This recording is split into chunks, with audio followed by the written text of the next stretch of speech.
Hey guys, welcome to the Fatherhood on the Field podcast. I am Luke Sawyer, your host. Really excited today to be joined by Matt Johnson from, Dallas, Fort Worth now, Texas. But before we get into this, I wanted to let you guys know that this podcast is sponsored by Timberview Cabins. Timberview Cabins builds and sells vacation rental properties in Pigeon Forge, Tennessee, and the surrounding area. If you're considering purchasing real estate for investment purposes, give these guys a call. For more information, check out timberviewcabins.com. So, Matt, I appreciate you spending some time with us, brother. Excited to get into this. Why don't you, before we get into kind of where we're going today, tell us a little bit about yourself, your family, dad life, what that looks like for y'all. Yeah, absolutely. So, you say we're over here in Dallas, Fort Worth. One thing I learned very quickly when we moved up here is that there's a difference between Dallas and Fort Worth. The outside world knows it as DFW, but we're in Fort Worth here. So what is the difference? The difference is you've seen that meme where Simba is standing there on Pride Rock and he says, "Hey, everything the shadow touches, that the sun is touching, that's Fort Worth. Well, all the darkness over there, that's Dallas." Like that kind of explains how they look at each other. Like they don't like Dallas people don't like Fort Worth, and Fort Worth people don't like Dallas. And so really, it's interesting that the outside world labels it DFW. When you're up here, the people don't look at it that way. All right. Well, so you're in Fort Worth. What makes Fort Worth better than Dallas? I would say that the people are still relational. It's a big city, but it's small town people in the big city, and they still work off relational trust, and they still could almost look you in the eyes and make an agreement on a handshake and a commitment. Whereas in Dallas, it's a little more transactional and business and chasing the dollar from my experience. Interesting. Okay. Well, cool. So you're enjoying Fort Worth now, 9 months into it. Tell us a little bit about your family. Yeah. So I'm a husband and a father, and been married 7 years, and I have 3 children, a 4-year-old daughter. Her name is Nora, a 2-year-old daughter. Her name is Shiloh, and then a 4-month-old son, and his name is Cross. And so, I mean, being a dad is probably the greatest honors of my life. And I've always been a family man. Like, I've always wanted to have a big family. And just there's something about family that excites me and lights a fire in me. And then our ministry here in FCA, we work for a Fellowship of Christian Athletes. I'm a Metro director. And so I work directly with area directors who are going into schools and mobilizing area reps to minister to the hearts and lives of coaches and athletes, and engaging, equipping, and empowering them with the Word of God so that they can share what God is doing in their life and influence all those around them.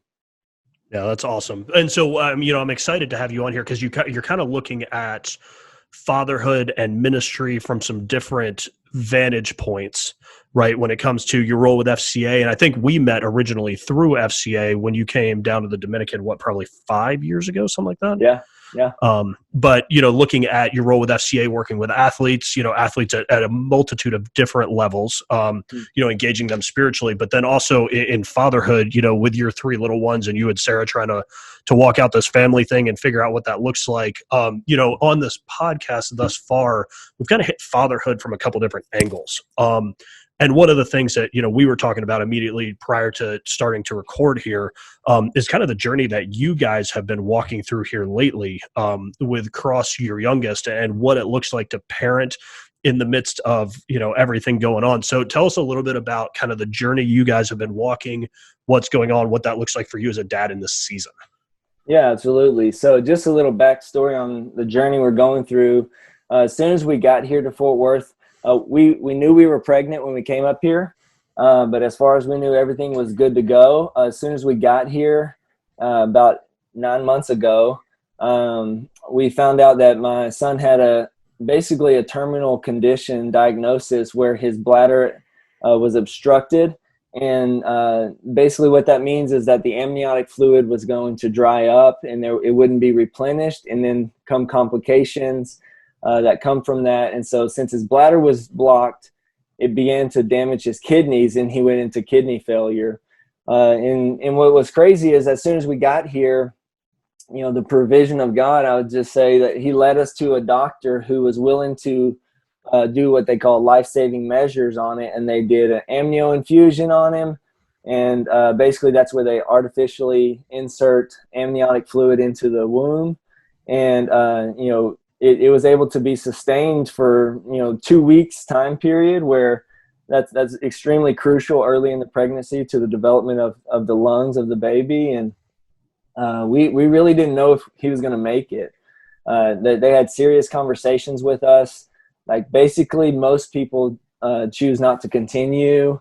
But, we have to make those kind of calls, and it's up to us. And, even if he makes it full term, he may not make it long, and you can just love him while he's here. And then, what happens. And I mean, it was not a good diagnosis. Like basically in all the people that have had his diagnosis that we found on social media and whatnot, all of those kids, from what we can tell, for the most part, have passed away.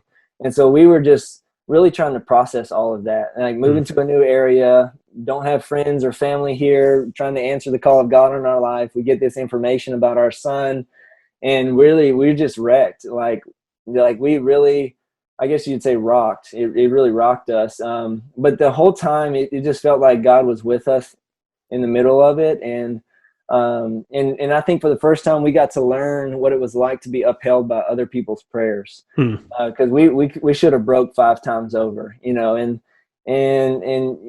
but part of being a dad and a husband is keep showing up. You just got to keep showing up. Just like being an athlete, you got to get back up and do it again.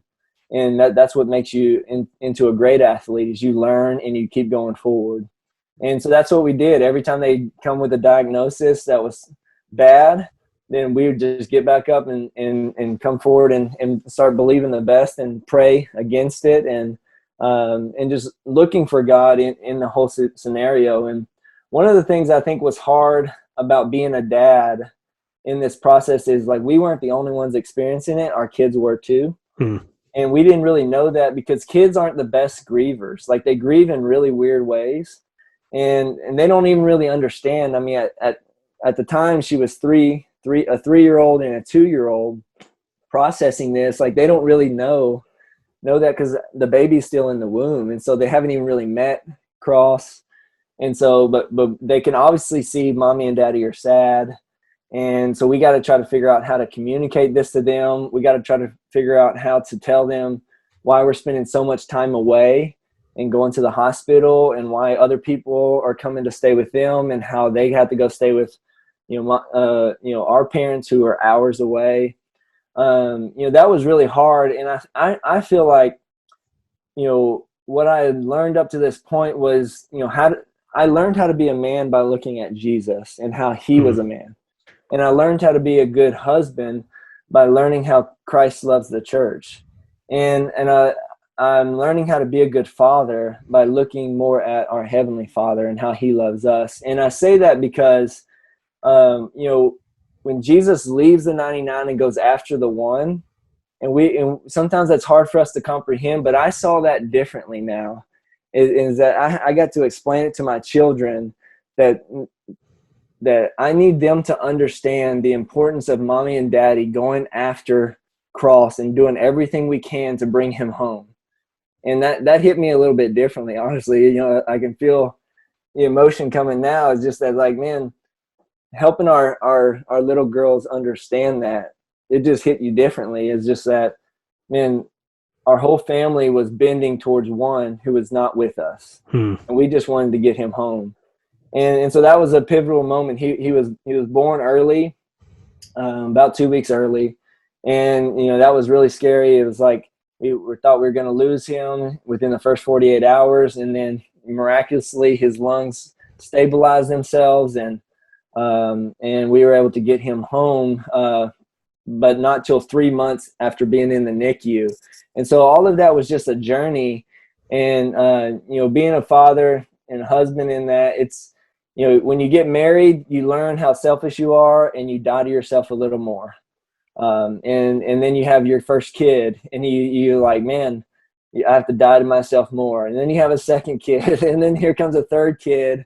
And it's just like, man, I didn't know I could die more, but like, that's what I do every day, is die more to myself and try to serve and bless them and walk with them. And so I think that's been the biggest learning point is that my family draws strength from me. That like, man, if I was down and mad or tired, well, I began to see my children be like, their emotions would go with my emotions. But if I came on and I would bring energy and fun, well, they would just flourish and have life.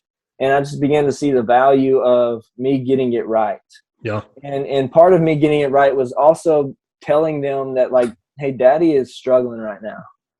And I'm struggling right now because Cross is over there and we're sad about that. And that's a hard conversation, but like, it's harder to be fake than it is to be real in my experience. And so, we just try to be real through the whole conversation, even with our 4-year-old and 2-year-old, and try to explain it to them as best we could in that. And so those are some of the small lessons we've learned, many more along the way. But it has just been a steady grind, and it's been a season where we just have to keep showing up. And we don't really know where it's going to take us, because he's got to have a kidney transplant in about 1.5 years. So we're at least going to be in it till then, and maybe things will get a whole lot better after that. But we just don't know. So we just take each day that's right in front of us, and that's pretty much what we have to do to keep going.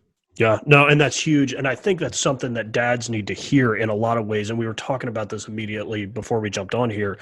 Like fatherhood is a grind, right? Not to the extent that you guys are walking through it, but the reality that, so much of what we're called to as men is the continual showing up, even when we don't feel like it. Right. Like our feelings are fleeting and ultimately lead us in directions that we don't want to go.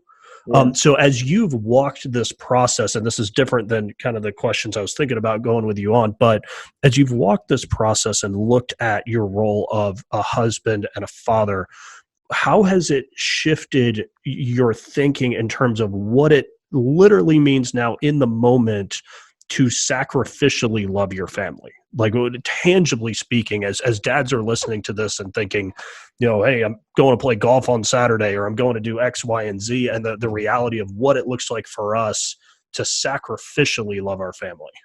Yeah. I would probably speak to that in like an offhanded way. And that is, like the scripture says that those who wish to save their life will lose it, and those who wish to lose their life for my sake will save it, or find it, even in one translation. And I think that's what parenting is about. Like, that's what being a man is about, that we think we really we're selfish. And that's what dying to yourself is putting off what you think you want for what you feel like needs to get done. And then what happens, there's a joy that comes from that, because that's a part of how we're wired as men, to be providers, to be protectors, to be needed, to be wanted, to have purpose. All of those things are in like integrally wired within us. And so what I say that because, like, it's hard. It is hard to die to yourself. But in the ministry that we do, like, I talk to a lot of men who don't die to themselves, and what's a lot harder is dealing with the life that they've built selfishly. Yep. It's unfulfilling, and it doesn't measure. It's not what they thought it was going to be. And you got to begin to ask the question of why. And that's just because, like, it's hard if you die to yourself, and it's hard if you don't. Because when you die to yourself, I believe you actually begin to find out who you really are and what you were made to be. When you don't die to yourself, then you begin to build a life that is unfulfilling and lacks purpose. And you begin to chase what the world tells you, and it just will never satisfy. And so I think I've discovered more about who I am as I've died to myself to love my wife more and more every day. And I begin to discover more about what I was made to do when I die to myself, to go love my kids. And I mean, this is as simple as, like, my daughter's like, "Daddy, come play with me." And I'm like scrolling on my phone, and I really don't want to get up and go play. Like, as bad as that sounds, I just don't. Like, I'm tired. But you know what? Like, it's harder for me to look at her in her disappointment that she's bored and, like, her daddy won't play with her, than it is for me to get up off the couch and go play. Like, And then I'm always like, man, like it feels good to create an environment where people can flourish in. Yeah. Those people being my daughters, my children, and even my wife. Like it's the same thing with my wife. Like if I start struggling and I get tense, well, she's going to start getting getting tense and getting stressed. And so, but if I have more capacity to help out with the dishes or to help out with the laundry, well, it's going to give her more capacity to manage everything that's in front of her better. And so, yeah, I think you find yourself when you die to yourself, and that's the beautiful thing about it. No, that's fantastic. And it's daily, right? Like this is a daily reality. And I was talking with somebody recently who was speaking at a marriage conference. And one of the things that they said was that they asked the question, how many of you men would take a bullet for your wife? Right. And all these men thinking, I'm supposed to love my wife as Christ loved the church, therefore lay down my life for my wife. Of course I'd take a bullet for my wife. Mm-hmm. But the reality is, how many of us are going to be asked that? Right. The better question is, how many of you are willing to put down the remote for your wife? Like how many of you are willing to do X, Y, and Z and sacrificially love your wife on a day in, day out basis when it doesn't feel comfortable? Right. And I think there's a lot of dads, I think, who are in our season of life who are listening to this saying, yeah, this is the reality of my life. I'm tired, right? Yeah. I'm exhausted. I got little kids running around. Half the time I'm up at night doing X, Y, and Z. This is just the reality of the season of life that we're in. And so what does it look like now for you, for me, for us in this sphere to rest? Like, what does that look like tangibly for us to find that rest for you in this season? Yeah. And I would just say, number one, it's hard. It's hard to find that rest, and rest I'm learning that rest can be even activity that brings rest to your mind. That doesn't necessarily feel like it's a dying of yourself. Finding little gaps that are there. The other day I had to unplug and take a walk. Like it was literally like a 20-minute walk that I just walked down the road and back because I needed to take a breath, because I was literally pressed where you feel like you're just about to like freak out on somebody and like be mad.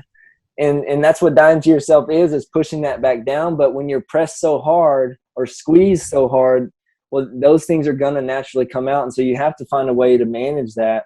Yep. You can't just keep taking it head on. And I think partnering together to give my wife rest, and that may be that like, man, I got to grind a little longer, because if I give her rest, then she's going to be able to give me rest. And ultimately, like, as like both of us, when we give each other space, then that's what allows us to give it to God and ultimately rest in Him. When we don't have that space, then we just try to keep doing it ourselves. And we all know that we can't handle it. Like, that's why we yell at each other and we fight, is because we know we're not positioned or equipped to be God. Yet we still struggle to bring things to God, who can handle all things. So I think resting is, in any way you can, getting space so that you can cast your anxieties and your fears and acknowledge all of what you're really feeling, acknowledge it before the Lord, and then allow Him to enter into your situation and lead and guide you through that, because the answer is not always clear on how to move forward. And it's not as easy as just taking the next step that people are recommending. Like sometimes it could be unconventional. Like conventional may be that like the woman has roles in the house and the husband has roles in the house. Unconventional could be that we tackle it as a team, that basically until the work is done, like I'm not just going to go sit down and watch my favorite TV show. Right.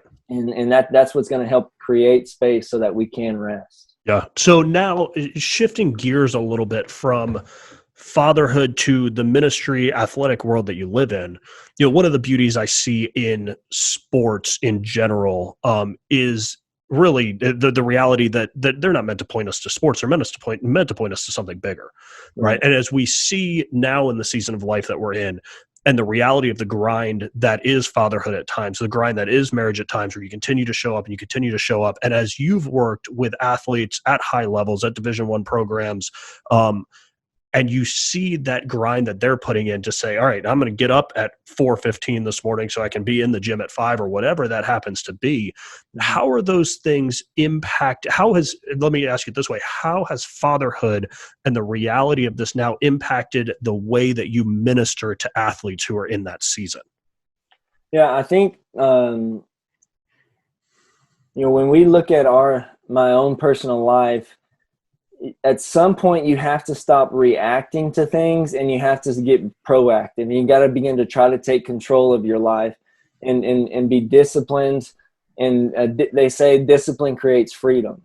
And it really does. You can be a slave to the calendar, or you can be a slave to whatever's next and pulling you to the next thing. Yep. But you're going to be a slave to one or the other. And so like, as you plan out like what you're actually giving your time to, it begins to create freedom in your life. And so, for example, if I'm like, man, I'm stressed because I'm not getting enough done, but then I realize I spent 3 hours like kind of veg watching TV, and that's actually pressed and made me more stressed because I procrastinated on something that really needs to get done.